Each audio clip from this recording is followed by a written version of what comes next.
अब यूक्रेन की डबल हार तय हो चुकी है। एक तरफ तो पुतिन यूक्रेन पर हमले कर रहे हैं, तो वहीं दूसरी तरफ राष्ट्रपति ट्रंप यूक्रेन की बर्बादी का ऐलान कर रहे हैं। लेकिन सबसे हैरानी की बात तो यह है कि जेलेंस्की खुद चाहते हैं कि यह जंग और ज्यादा तेज हो जाए, क्योंकि अगर जंग तेज होगी तो यूरोप के कम से कम 25 देशों को रूस से जंग करनी पड़ेगी। और अगर ऐसा होता है, जिसकी संभावना बहुत ज्यादा है, तो फिर रूस के साथ साथ अमेरिका को भी सीधी जंग में कूदना ही पड़ेगा।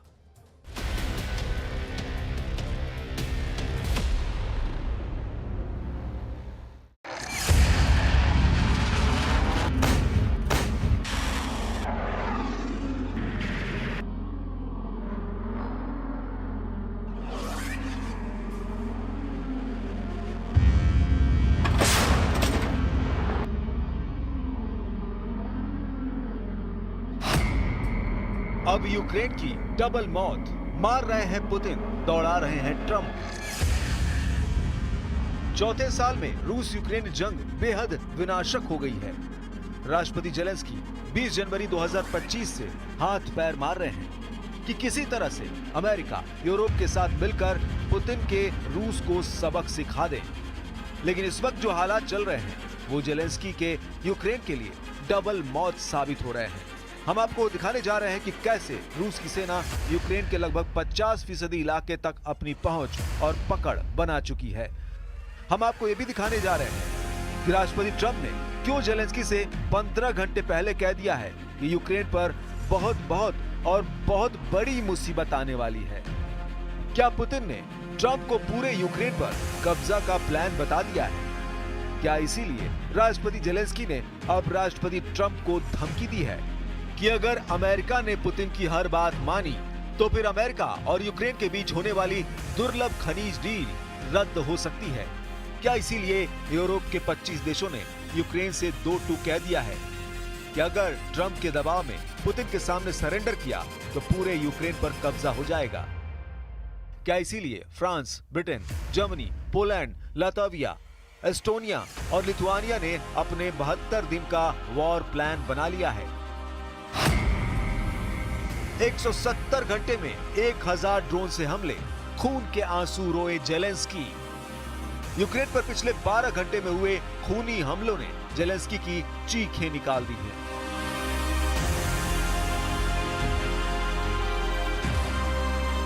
दूसरी तरफ यूरोप और नेटो के हजारों सैनिकों ने रूस से सटे बॉर्डर पर हजारों की संख्या में स्पेशल फोर्स, टैंक, तोप और लड़ाकू विमानों को जंग के मैदान में झोंकना शुरू कर दिया है।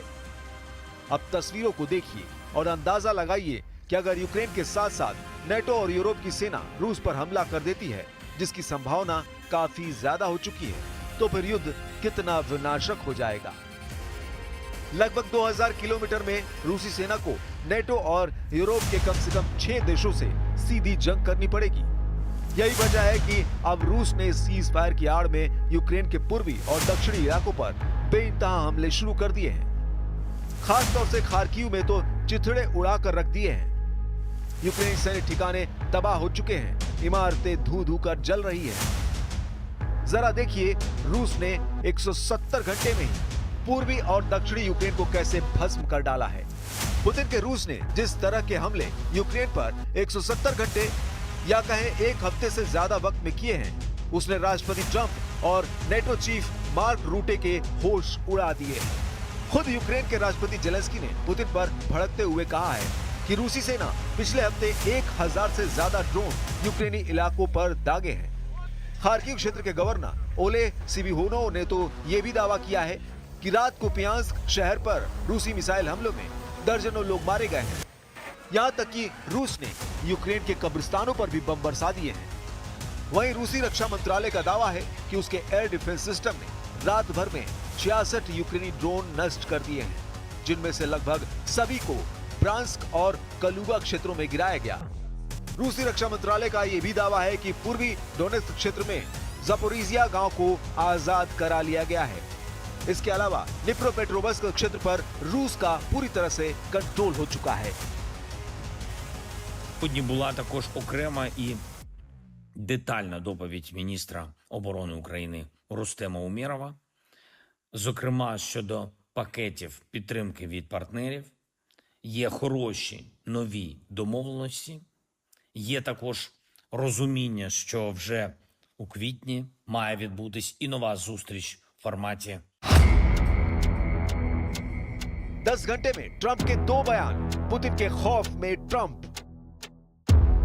पिछले 7 दिनों के अंदर ही रूस ने मिसाइलों से अंधाधुंध हमले करके ट्रंप के उस भरोसे को भी तोड़ दिया है जो पुतिन ने 90 मिनट की फोन वार्ता के दौरान ट्रंप से किया था। हालात ये हैं कि ट्रंप न चाहते हुए भी पुतिन के हर हमलों पर आंखें मूंदे बैठे हैं। अब हताश और बेबस ट्रंप का इसी से अंदाजा लगा सकते हैं कि ट्रंप ने पुतिन के रूस पर 10 घंटे के अंदर ऐसे 2 बयान दिए हैं जिसने जेलेंस्की के होश फाख्ता कर दिए हैं। जरा देखिए। अमेरिका के राष्ट्रपति डोनाल्ड ट्रंप से इस वक्त यूक्रेन के साथ साथ यूरोपीय देश बेहद नाराज हैं। इसकी वजह यह है कि पिछले 7 दिनों से यूक्रेन पर रूस के भीषण हमले से ट्रंप बेहद नाराज बताए जा रहे थे। इसी को लेकर ट्रंप ने पुतिन को धमकी दी थी कि अगर रूस ने सीज फायर की शर्तों का उल्लंघन जारी रखा तो अमेरिका रूस के तेल और गैस पर 25 से 50% तक टैरिफ लगा सकता है और साथ ही रूस पर गंभीर आर्थिक प्रतिबंध भी लगा सकता है। ट्रंप की धमकी के बाद जैसे ही पुतिन और रूस ने अपना परमाणु तेवर दिखाया, ट्रंप की सिट्टी पिट्टी गुम हो गई। जो ट्रंप रूस को धमकी दे रहे थे वो अब जेलेंस्की को धमकाने लगे हैं। अब ट्रंप ने जेलेंस्की से कह दिया है कि अगर यूक्रेन दुर्लभ खनिज डील से पीछे हटा तो यूक्रेन के लिए बहुत बहुत बुरा साबित होगा। ट्रंप ने जेलेंस्की पर सख्त शब्दों का इस्तेमाल करते हुए कहा कि मैं देख रहा हूं कि वो दुर्लभ खनिज सौदे से पीछे हटने की कोशिश कर रहा है। अगर वो ऐसा करता है तो उसे बहुत बड़ी समस्याओं का सामना करना पड़ेगा। वहीं ट्रंप ने 10 घंटे पहले रूस के तेल और गैस पर जो 50% टैरिफ लगाने की धमकी दी थी उससे पलटते हुए ट्रंप ने कहा है कि मुझे पूरा विश्वास है पुतिन सीज फायर की शर्तों से नहीं पलटेंगे और मैं समझता हूं कि पुतिन मेरा विश्वास नहीं तोड़ेंगे। यानी 10 घंटे में ही ट्रंप पुतिन से याराना और जेलेंस्की के साथ दुश्मनी दिखाने लगे हैं। I think Zelensky, by the way, I see he's trying to back out of the rare earth deal. And if he does that, he's got some problems, big problems. We made a deal on rare earth. And now he's saying, well, you know, I want to renegotiate the deal. He wants to be a member of NATO. Well, he was never going to be a member of NATO. He understands that. So if he's looking to renegotiate the deal, he's got big problems. इधर दूसरी तरफ Putin ने Ukraine के साथ साथ Europe की परमाणु तैयारियों को देखते हुए अपने परमाणु हथियारों के जखीरों को जंग के मैदान में उतार दिया है। रूस के परमाणु बम वर्षक, परमाणु मिसाइलें, परमाणु पनडुब्बियों को पुतिन के आदेश पर हमला करने के लिए तैयार कर लिया गया है। हम आपको वो वीडियो दिखा रहे हैं जब कुर्स्क में राष्ट्रपति पुतिन सैन्य वर्दी पहनकर अपने कमांडरों से मिले थे। 12 मार्च 2025 के इस वीडियो में उस वक्त राष्ट्रपति पुतिन ने साफ कह दिया था कि कुर्स्क से बचकर एक भी यूक्रेनी और भाड़े के सैनिक और अफसर न जाने पाए। इस मीटिंग में उस वक्त राष्ट्रपति पुतिन के सामने मौजूद थे रूसी सेना के chief of staff general Valery Gerasimov, जिन्होंने जो दावे किए वो आपको भी हैरान कर देंगे। रूस के chief commander general Valery Gerasimov ने कुर्स्क में यूक्रेनी सेना की तबाही और बर्बादी का ऐसा दावा किया है जिसे सुनकर एक बार तो राष्ट्रपति पुतिन भी हैरान रह गए। जनरल वालेरी गेरासिमोव का दावा कि कुर्स्क में रूसी सेना के भयंकर हमलों में 67,000 से ज्यादा यूक्रेनी सैनिक और उनकी टॉप स्पेशल फोर्स का सफाया हो चुका है। दावा तो यहाँ तक किया गया है कि यूक्रेन ने रूस के कुर्स्क का 1300 वर्ग किलोमीटर इलाका 6 अगस्त 2004 के बाद से कब्जा कर लिया था, लेकिन रूस के तूफानी और खूनी हमलों के बाद रूस ने यूक्रेन से अपना 1100 वर्ग किलोमीटर का इलाका आजाद करा लिया है, जो यूक्रेन की तरफ से कुल कब्जा किए गए इलाके का 86% है। यानी अब यूक्रेनी सेना कुर्स्क के सिर्फ 14% इलाके में फंस कर रह गई है। रूसी सेना के chief commander general Valery Gerasimov का यह भी दावा है कि कुर्स्क में लगभग 50,000 यूक्रेनी सैनिकों को रूसी सेना ने घेर लिया है। यहाँ तक कि यूक्रेन की कुर्स्क में मदद कर रहे नेटो देशों के 30 बड़े अफसरों को भी रूसी सेना ने चारों तरफ से घेर लिया है। यानी रूसी सेना के हाथों इनकी मौत तय है अगर इन्होंने सरेंडर नहीं किया। Товарищ Верховный Главнокомандующий, подразделения группировки войск «Север» продолжают операцию по уничтожению противника на территории Курской области. Всего в ходе наступательных действий освобождено более 1100 квадратных километров территории, что составляет более 86% от площади, ранее занятой противником. पुतिन के सामने गिड़गिड़ाए ट्रंप, 20 अप्रैल तक युद्ध रोका। इधर अमेरिका के विशेष दूत स्टीव विटकॉफ को लगता है कि पुतिन 30 दिन के युद्ध विराम का प्रस्ताव मान सकते हैं, लेकिन दिक्कत यह है कि अमेरिका के विशेष दूत स्टीव विटकॉफ के मुंह से पुतिन की तारीफ सुनकर यूक्रेन और यूरोप के नेताओं को मिर्ची लग गई है। सभी को लग रहा है कि वार्ता पुतिन के एजेंडा के हिसाब से हो रहा है। साथ ही जेलेंस्की ये भी आरोप लगा रहे हैं कि पुतिन वार्ता के साथ साथ यूक्रेन के नए इलाकों पर हमले तेज कर रहे हैं, जो बर्दाश्त नहीं किए जाएंगे। Але про що б ми зараз не говорили з нашими партнерами, потрібно дотиснути Путіна до реального наказу припинити удари. Хто цю війну приніс, той і повинен її забрати. इधर रूसी सरकारी मीडिया के मुताबिक मॉस्को डेलीगेशन ने रियाद में ऐसा बयान दिया था जो साबित करता है कि रूस किसी के दबाव में आने वाले नहीं हैं। क्रेमलिन के प्रवक्ता दिमित्री पेस्कोव ने दो टूक कहा है कि जल्द समाधान की उम्मीदों को कम करके आंका जाए। बातचीत अभी शुरू ही हुई है और कठिन वार्ता और शांति के लिए लंबा सफर तय करना होगा। क्रेमलिन के प्रवक्ता दिमित्री पेस्कोव ने रूसी सरकारी टीवी से कहा कि जल्द चमत्कार की उम्मीद बिल्कुल ना करें। उधर ब्लूमबर्ग ने सऊदी अरब के रियाद में चल रही शांति वार्ता पर छापी अपनी रिपोर्ट में दावा किया है। ट्रंप चाहते हैं कि दोनों देशों के बीच ईस्टर से पहले यानी 20 अप्रैल तक वॉर रुक जाए, लेकिन 23 मार्च को ही रूस ने यूक्रेन पर 147 स्ट्राइक ड्रोन से हमला कर दिया, जिसमें 7 लोगों की मौत हो गई।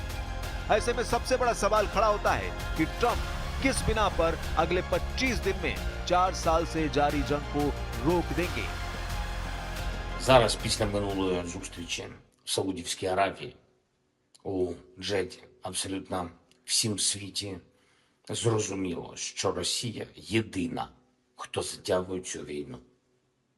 Єдина, хто її сюди приніс і кому треба її продовжувати.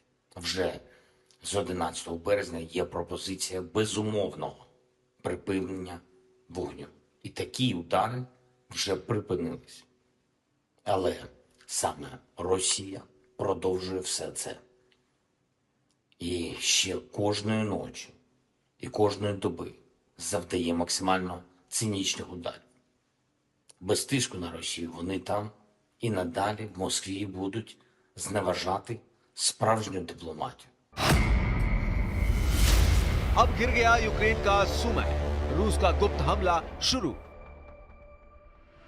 इस वक्त रूसी सेना यूक्रेन के इलाके पर इतनी तेजी से घातक और बड़े हमले कर रही है जितने इससे पहले कभी नहीं हुए।